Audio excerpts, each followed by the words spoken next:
টিনের চালে ঝুপঝুপ শব্দ। বৃষ্টির এই ছন্দ অন্যবেলা বেশ লাগলেও এই মুহূর্তে ভয়ঙ্কর লাগছে পদ্মচার। এক একটা বজ্রপাত আরও বেশি ভয়ানক করে তুলছে পরিবেশ। সে কাচুমাচু হয়ে ফোঁপাচ্ছে।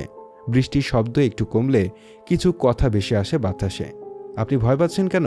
আমাকে ভয় পাবেন না। বিপদে পড়ে এই বাড়িতে উঠেছি, বিশ্বাস করুন। পদ্মজা কান্না থামালো, কান খাড়া করে শোনার চেষ্টা করল। দরজার ওপাশ থেকে আমির নামের মানুষটা বলছে, দরজা খুলুন, বিশ্বাস করুন আমাকে, আমি আপনার সাথে কোনো সুযোগ নিতে আসিনি, ভয় পাবেন না। পদ্মজা একটু নড়ে চড়ে বসল। আমির আবার বলল, শুনছেন? পদ্মজা ঢোক গিলে কথা বলার চেষ্টা করল, কথা আসছে না। এরপর খ্যাক করে গলা পরিষ্কার করল, বলল, আমি দরজা খুলব না। ক্ষণকাল উত্তর আসলো না। এরপর আমির বলল, আচ্ছা, খুলতে হবে না, আপনি ভয় পাবেন না প্লিজ, আপনি চলে যান, বৃষ্টি থামতে দিন। হঠাৎ বৃষ্টির জন্যই তো আপনার বাড়িতে ওঠা, আমার বৃষ্টিতে সমস্যা হয়।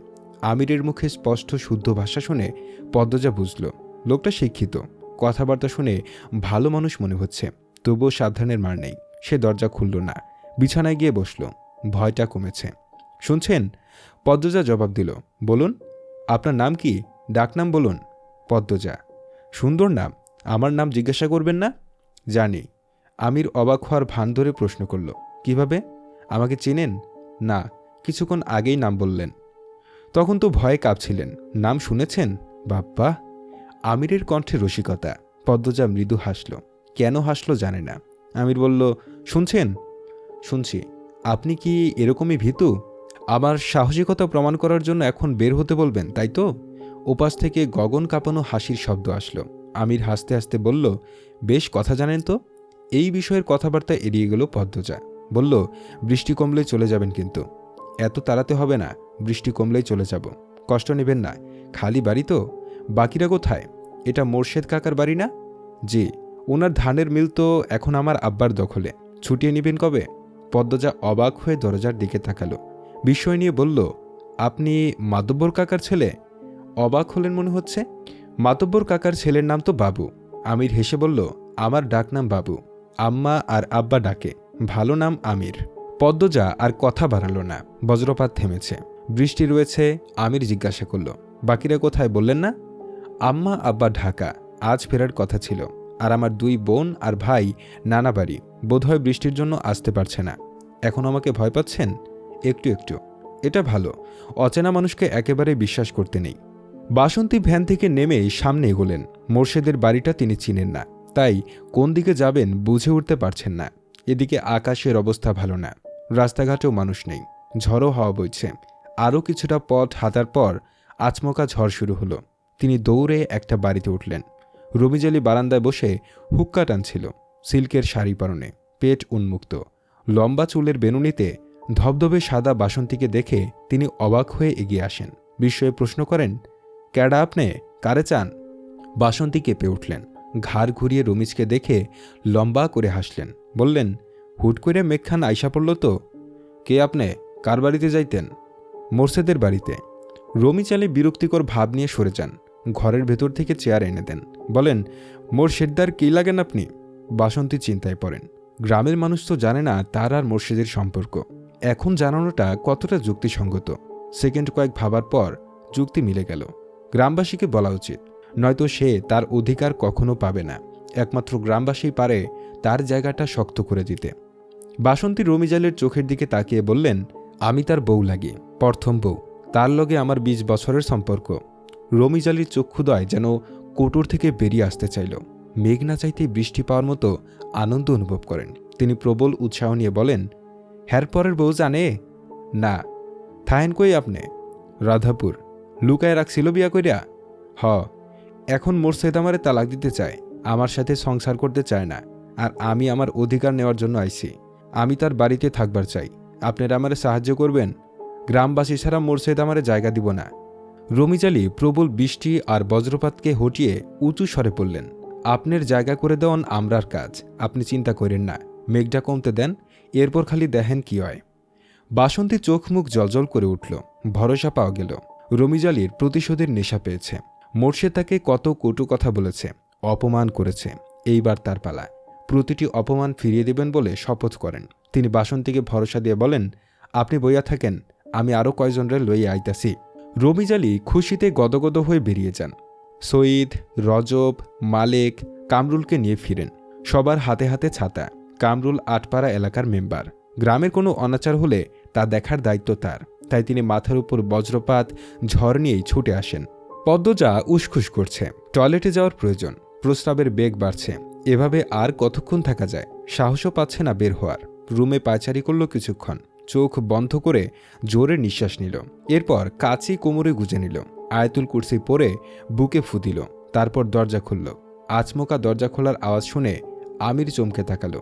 আকাশ থেকে কালো মেঘের ভাব কেটে গেছে অনেকটা। সন্ধ্যার আজান পড়েছে। সালোয়ার কামিজ পরা পদ্মজাকে দেখে মুহূর্তে হৃদস্পন্দন থমকে গেল তার। পদ্মজা ওড়না টেনে নিল নাক অব্দি। এরপর কাপা পায়ে আমিরের পাশ কাটালো। আমিরের চোখ স্থির, নিঃশ্বাস এলোমেলো, ঠোঁট শুকিয়ে কাঠ। পদ্মজা যখন ফিরছিল রুমে, তখন আমির ডাকল, পদ্মজা। পদ্মজা দাঁড়ালো। মানুষটা খারাপ হলে এতক্ষণে আক্রমণ করত। যেহেতু করেনি, মানুষটার উদ্দেশ্য খারাপ না, তাই দাঁড়ালো। তবে ঘাড় ঘুরিয়ে তাকালো না। আমিরের গায়ে স্যান্ডো গেঞ্জি পরা, শার্ট ভিজে গেছে, তাই বারান্দার দড়িতে রেখেছে, বাতাসে শুকোতে। আমির বলল, আলন্দপুরে এমন রূপবতী আছে জানতাম না। পদ্মজা লজ্জা পেল, বিব্রত বোধও করল। বৃষ্টি প্রায় কমে এসেছে। পদ্মজা বলল, আপনি এবার আসুন, কেউ দেখলে খারাপ ভাববে। যেতে তো ইচ্ছে করছে না। লোকটা বলে কি? এতক্ষণ বলল বৃষ্টি কমলে চলে যাবে, এখন বলছে যাবে না। পদ্মজা ঘুরে তাকালো, চোখের দৃষ্টিতে আকুতি নিয়ে বলল, চলে যান। আমির কিশ্চিত হা করে তাকিয়ে রইল। না চাইতেও পদ্মজা আমিরকে খেয়াল করল। শ্যামবর্ণের একজন পুরুষ, থুতনির মাঝে কাটা দাগ। সাথে সাথে চোখ সরিয়ে নিল পদ্মজা। কাঁদো কাঁদো হয়ে বলল, বৃষ্টি কমে গেছে, আম্মা আব্বা চলে আসবে, চলে যান। আমিরের নিস্তব্ধতা পদ্মজাকে বিরক্ত করে তুলল। এত ঘাড়তেরা দুই কথার মানুষ কিভাবে হয়? উঠোনে পায়ের শব্দ, কয়েক জোড়া পায়ের শব্দ। বারান্দা থেকে তাকালো আমির এবং পদ্মজা। গ্রামের এতজনকে দেখে পদ্মজার নিঃশ্বাস বন্ধ হয়ে আসে। দৌড়ে রুমে ঢুকে পড়ল। রমিজ আলী চেঁচিয়ে ডাকেন, কইরে মোর্শেদদা, আকাম কইরে এখন লুকায় আসস কেন? বাইর হ, তোর আকাম ধৈরা লই আইছি। আমির বারান্দা পেরিয়ে বেরিয়ে আসে। গম্ভীর মুখে বলল, ওনারা বাড়িতে নেই। উৎসুক জনতা আমিরকে দেখে অবাক হলো। কামরুল বললেন, আরে আমির, শহর থেকে আইলা কবে? এই তো 4 দিন হলো। আছেন কেমন? এই তো আসি। তা এই হানে কি করো? আমির উত্তর দেওয়ার আগে রমিজ আলী প্রশ্ন করেন, বাড়িতে কি কেউ নাই? আমির বেশ সহজ সরল গলায় বলল, আছে, পদ্মজা আছে। উপস্থিত 5-6 জন তীক্ষ্ণ চোখে তাকালো। সবার দৃষ্টি দেখে আমির বুঝল সে কত বড় ভুল করে ফেলল। তাহলে পদ্মজা এটারই ভয় পাচ্ছিল। আমির দড়ি থেকে শার্ট নিয়ে দ্রুত পড়ল। এরপর কৈফত স্বরে বলল, আপনারা যা ভাবছেন তা নয়, বাড়ি ফিরছিলাম, বৃষ্টি নামে এই বাড়িতে উঠে পড়ি। বাড়িতে কেউ নাই জানলে। আমির কথা শেষ করতে পারল না। আমির আলী চেঁচিয়ে আশেপাশে বাড়ির সব মানুষকে ডাকা শুরু করল। মাতবর তাকে কম অপদস্থ করেনি, কোণঠাসা করেছে। মোর্শেদ পথে ঘাটে কটু কথা শুনিয়েছে। আজ সেই যন্ত্রণা কমানোর দিন। আমির ভরকে গেল। কামরুল আঙুল শাসিয়ে কঠিন স্বরে বললেন, তোমার কাছে এইটা আশা করি নাই, তোমার আব্বারে ডাকাইতাছি, উনি যা করার করবেন। আমির বিরক্তি নিয়ে বলল, আরে আজব, কি শুরু করেছেন আপনারা? সঈদ আমিরের বয়সের কাছাকাছি, ব্যক্তিগত ভেজাল আছে তাদের মধ্যে। সঈদ হুঙ্কার ছেড়ে বলল, চুপ থাক তুই, তোর বাপে মাতবর বইলা তোরে ডরাই আমরা? আকাম করবি আর ছাইরা দিমু? আমিরের চোখ লাল বর্ণ ধারণ করল। রেগে গেলে চোখের রং পাল্টে যায় তার। কালো মুখশ্রীর সাথে লাল চোখ ভয়ঙ্কর লাগে। সঈদ ভেতরে ভেতরে ভয় পেল। আমিরের হাতে কম মার সে খায়নি। তবে আজ সুযোগ আছে। পুরো গ্রামবাসী একদলে, সে কিছুতেই সারবে না। ঢোক গিলে বলে, চোখ উল্টায়া লাভ নাই, কুকামের উসুল না তুলে যাইতাছি না। আমির রাগে শক্ত হাতে সঈদের কানে কাছে থাপ্পড় দিল। মুহূর্তেই সঈদের মাথা ভনভন করে উঠল। ততক্ষণে রমিজের উস্কানিতে মানুষ জমে গেছে। সবার হাতে হাতে টর্চ, হারিকেন। আধার নেমে এসেছে। আমির আবারও সঈদকে মারতে গেলে কয়জন এসে ঝাপটে ধরল। কামরুল একজন মহিলাকে আদেশ স্বরে বললেন, শিউলিরাম্মা, কয়জনের লইয়া মাইয়ার ডারে বার করে আনো, লুকাইছে নটি, গ্রামডা নটিদের ভিড়ে ধ্বংস হইয়া যাইতাছে। পদ্মজা মাটিতে নতজানু হয়ে বসে কাঁপছে। দ্রুতগতিতে পা থেকে মাথার চুল অবধি কাঁপছে। বাইরের প্রতিটি কথা কানে এসেছে। চারপাশ যেন ভনভন করছে। শিউলির আম্মা পদ্মজার রুমে আসলো। দরজা খোলা ছিল। টর্চ ধরে দেখল পদ্মজা মাটিতে বসে কাঁপছে। সে পদ্মজার মাথায় হাত রেখে বলল, কেন এমন কাম করছস? পদ্মজা ঝাপসা চোখ মেলে তাকালো। শিউলির আম্মা পাশের বাড়ির, পদ্মজার সাথে ভালো সম্পর্ক। পদ্মজা শিউলির মাকে জড়িয়ে ধরে হাউমাউ করে কেঁদে উঠল। বলল, ভাবি, আমি কোনো খারাপ কাজ করি নাই, সবাই ভুল বুঝছে। রিনা নামে একজন মহিলা পদ্মজাকে জোর করে টেনে দাঁড় করালো। হেমলতার অনেক বাহাদুরি এই মেয়ে নিয়ে, অনেক অহংকার। সেই অহংকার আজ ভালো করে ভাঙবে। সে মনে মনে পৈশাসিক আনন্দে মেতে উঠেছে। ঘৃণিত কণ্ঠে পদ্মজাকে বলল, ধরা পড়লে সবাই এমনটাই কয়, আয় তুই। পদ্মজা আকুতি করে বলল, বিশ্বাস করুন, আমি খারাপ কিছু করিনি। আম্মা এসব শুনলে মরে যাবে, আপনারা এমন করবেন না।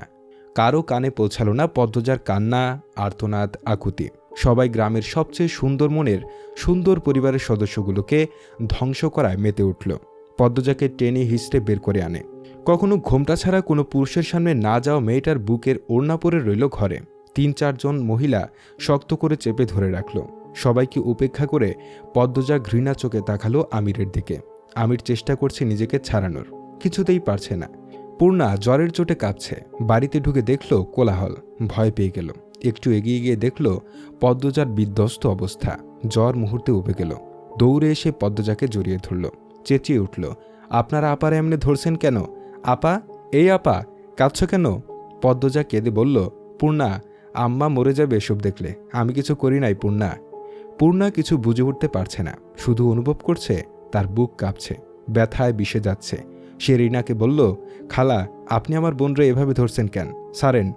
রিনা কর্কশ কণ্ঠে বলল, তোর বইনের রস বাইরে গেছিল, এই জন্যে খালি বাড়ির বেটা স্যারাডাই কাইনা রস কমাইছে। পূর্ণার গা রি করে উঠল। তেজ নিয়ে বলল, খারাপ কথা বলবেন না, আমার আপা এমন না। পাশ থেকে একজন মহিলা পূর্ণার উদ্দেশ্যে বলল, তোর মা যেমন, হ্যার মাইয়াডাও এমন হইছে, নিজেও এমন কিচ্ছা করলো, মাইয়াডাও করলো। পদ্মজা চমকে তাকালো। মহিলা বলে যাচ্ছেন, বুঝলা তোমরা সবাই, মা এক বেশ্যা, মাইয়াডারে বানাইছে আরেক বেশ্যা। পদ্মজা আচমকা রেগে গেল খুব। আক্রোশে শরীর কাঁপতে থাকলো। রিনা সহ 2 জন মহিলাকে ঠেলে সরিয়ে দিল। এরপর রাগে চেঁচিয়ে বলল, আমার মা নিয়ে কিছু বললে আমি খুন করব, মেরে ফেলবো, একদম জিভ ছিঁড়ে ফেলবো। পদ্মজার এহেন রূপ সবাই থতমত হয়ে গেল।